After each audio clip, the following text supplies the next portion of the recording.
mettons régulièrement des vidéos, des cultes, des enseignements, des moments de louange et d'adoration en ligne sur nos réseaux sociaux. Et je vous prie de rejoindre cette grande famille en vous abonnant et en activant la cloche de notification pour recevoir en direct, en temps direct, nos messages, nos vidéos et aimez les vidéos, partagez-les afin qu'un plus grand nombre soit édifié. Que Dieu vous bénisse. Amen. Salut ton voisin de gauche et de droite, dis-lui, sois le bienvenu à l'école biblique pour tous. J'ai déjà parlé de la Trinité, nous sommes dans les 60 fondements de la Sainte Doctrine. J'ai déjà parlé de la Trinité, de la divinité de Jésus, de la naissance virginale de Jésus, de l'autorité des Écritures, de l'imposition des mains, du péché et de ses conséquences, de l'Église visible et invisible, des signes qui précéderont l'enlèvement de l'Église, Christ dans les 7 fêtes juives, Christ dans le tabernacle de Moïse, les volontés de Dieu, la persévérance des saints. Et mercredi passé, j'avais commencé avec le pardon divin et je vais continuer ce soir sur l'extraordinaire pardon. Dis à ton voisin, l'extraordinaire pardon. Ton voisin de gauche, ton voisin de droite, ton voisin de devant, ton voisin de derrière. Seulement ton voisin qui te pardonne. L'extraordinaire pardon. En soi, je parlerai des caractéristiques du pardon que Dieu nous accorde.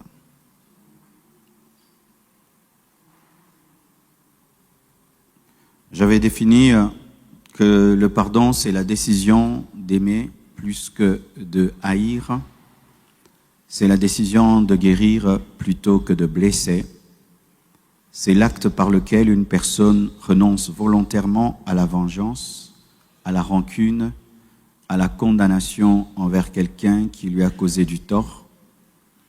C'est une libération intérieure qui ne justifie pas le mal subi, mais qui refuse d'en être prisonnier. C'est une décision, pas une émotion. Très important. Ce n'est pas oublier. On dit souvent que pardonner, c'est oublier. C'est une manière de parler. Mais tu peux pardonner, tu te souviens. D'ailleurs, Dieu se souvient. Et nous nous souvenons. Amen. Mais quand on dit oublier, c'est refuser de rappeler à l'autre. Amen. C'est oublier, c'est pas oublier, mais c'est ne plus tenir rigueur. Pardonner, c'est n'est pas encourager le mal, mais refuser de condamner. Parce que certains pensent que le pardon est une faiblesse, non. C'est offrir une occasion de réparation et de restauration de la relation. Celui qui pardonne offre, comme on dit, une seconde chance. Selon Dieu, le pardon, c'est un acte de grâce immérité par lequel Dieu efface la dette du péché de celui qui se répand au travers du sacrifice de Jésus-Christ. C'est un acte de grâce immérité par lequel Dieu efface la dette du péché de celui qui se répand au travers du sacrifice de Jésus. Comment obtenir le pardon? J'avais déjà dit, il faut croire en Jésus-Christ premièrement. 2, tu dois reconnaître ton péché. 3, tu dois confesser de ta bouche ou de ton cœur, parce qu'il y a des gens qui ne parlent pas. Confesser de ta bouche ou de ton cœur ton péché. 4, tu dois te repentir sincèrement, parce qu'il ne faut pas que tu informes à Dieu ce qu'il connaît déjà. 5, des fois tu dois restituer et réparer, comme Zachée. 6, tu dois demeurer dans la sanctification. Celui qui confesse ses péchés, qui les abandonne, obtient miséricorde. Jésus a dit, va et ne pêche plus. 7, tu dois pardonner toi-même aux autres. Pardonne-nous nos offenses, comme nous pardonnons à ceux qui nous ont offensés. 8, pour finir, tu dois être capable de recevoir par la foi, pas par les émotions, et ni par les circonstances, le pardon de Dieu, parce qu'il faut la foi pour croire qu'on est pardonné quand même tes émotions te culpabilisent et les circonstances te culpabilisent. Il faut de la foi pour le croire. Amen. Nous allons lire Romains 3, versets 23 à 24. Car tous ont péché et sont privés de la gloire de Dieu. Et ils sont gratuitement justifiés par sa grâce, par le moyen de la rédemption qui est en Jésus-Christ. Voici la première caractéristique du pardon divin. C'est un pardon gratuit, inconditionnel. Un pardon gratuit, inconditionnel. Ils sont gratuitement justifiés par sa grâce. Le pardon de Dieu ne s'achète pas. Le pardon de Dieu ne se monnaie pas. Que jamais personne ne te dise de payer quoi que ce soit pour être pardonné. Et aujourd'hui même, il y a des gens qui recommencent à demander aux enfants de Dieu des offrandes de chèvres, moutons. Ce n'est pas la parole de Dieu. Amen. Le pardon de Dieu ne se monnaie pas. On ne paye rien, on ne donne rien. Il n'y a pas d'offrande pour être pardonné.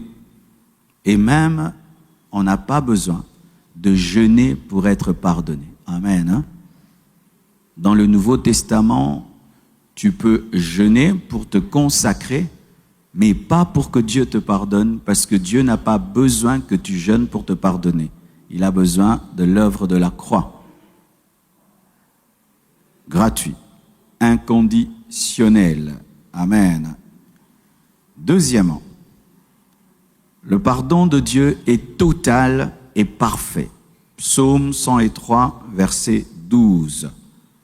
Autant l'Orient est éloigné de l'Occident, autant il éloigne de nous nos transgressions.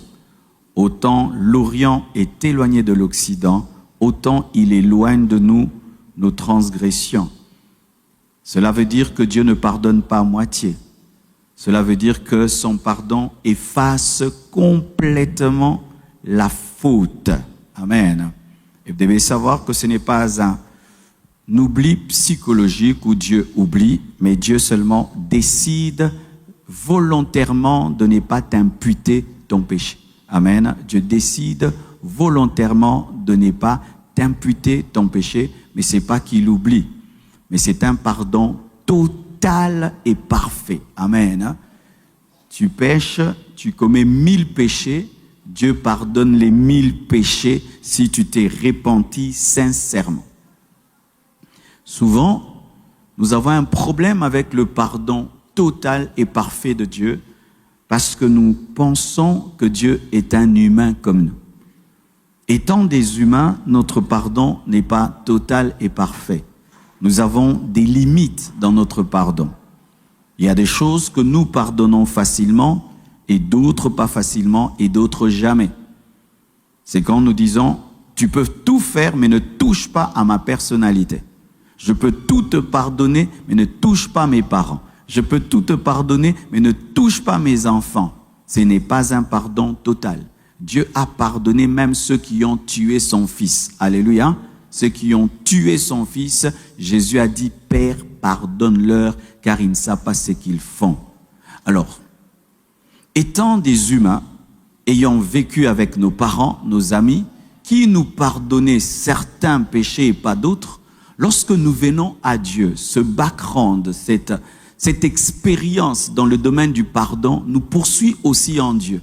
C'est pourquoi il y a certains chrétiens qui, lorsqu'ils commettent certains péchés, ils n'arrivent pas à croire qu'ils sont pardonnés. S'il ment, il va croire. Mais s'il tombe dans l'homosexualité, il ne va pas croire. S'il chipe $2, il va croire que Dieu va pardonner. Mais s'il commet une abomination, il ne va pas croire. Parce qu'il pense que Dieu est comme lui, et Dieu est comme ses amis, comme son père, comme sa mère. Dieu pardonne parfaitement et totalement. Alléluia. Parfaitement et totalement. Il a pardonné à Paul la mort d'Étienne. Amen. Il a pardonné à Paul la mort d'Étienne. Il a pardonné à Pierre le fait qu'il a renié 3 fois. Il lui a pardonné. Le pardon de Dieu est total et il est parfait. Tu es totalement pardonné et tu es parfaitement pardonné, et que personne ne vienne te rappeler tes anciens péchés, parce que Dieu t'a totalement pardonné et parfaitement pardonné. Alléluia. Un pardon inconditionnel, un pardon total, un pardon parfait. Troisièmement, le pardon de Dieu est basé pas sur tes sacrifices, mais sur le sacrifice de Jésus. La Bible nous dit dans Éphésiens 1, verset 7, « En lui, nous avons la rédemption par son sang, la rémission des péchés selon la richesse de sa grâce. » C'est en lui. Lorsque tu pêches, ne présente pas ta justice devant Dieu. Ne dis pas, « Oh Dieu, toute ma vie, je t'ai servi, pardonne-moi. » Oh Seigneur, j'ai donné des offrandes, pardonne-moi. Seigneur, je suis ton intime, pardonne-moi. Présente Jésus et Jésus seul. Amen.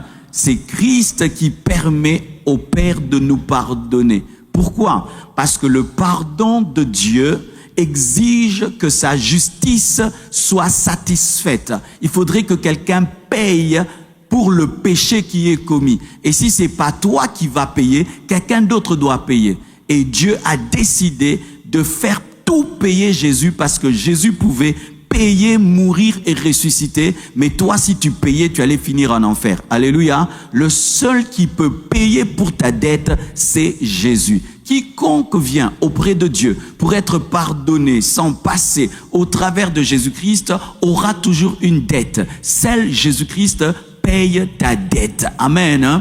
Alors, des fois, qu'est-ce qui arrive? C'est que nous tombons dans une propre justice.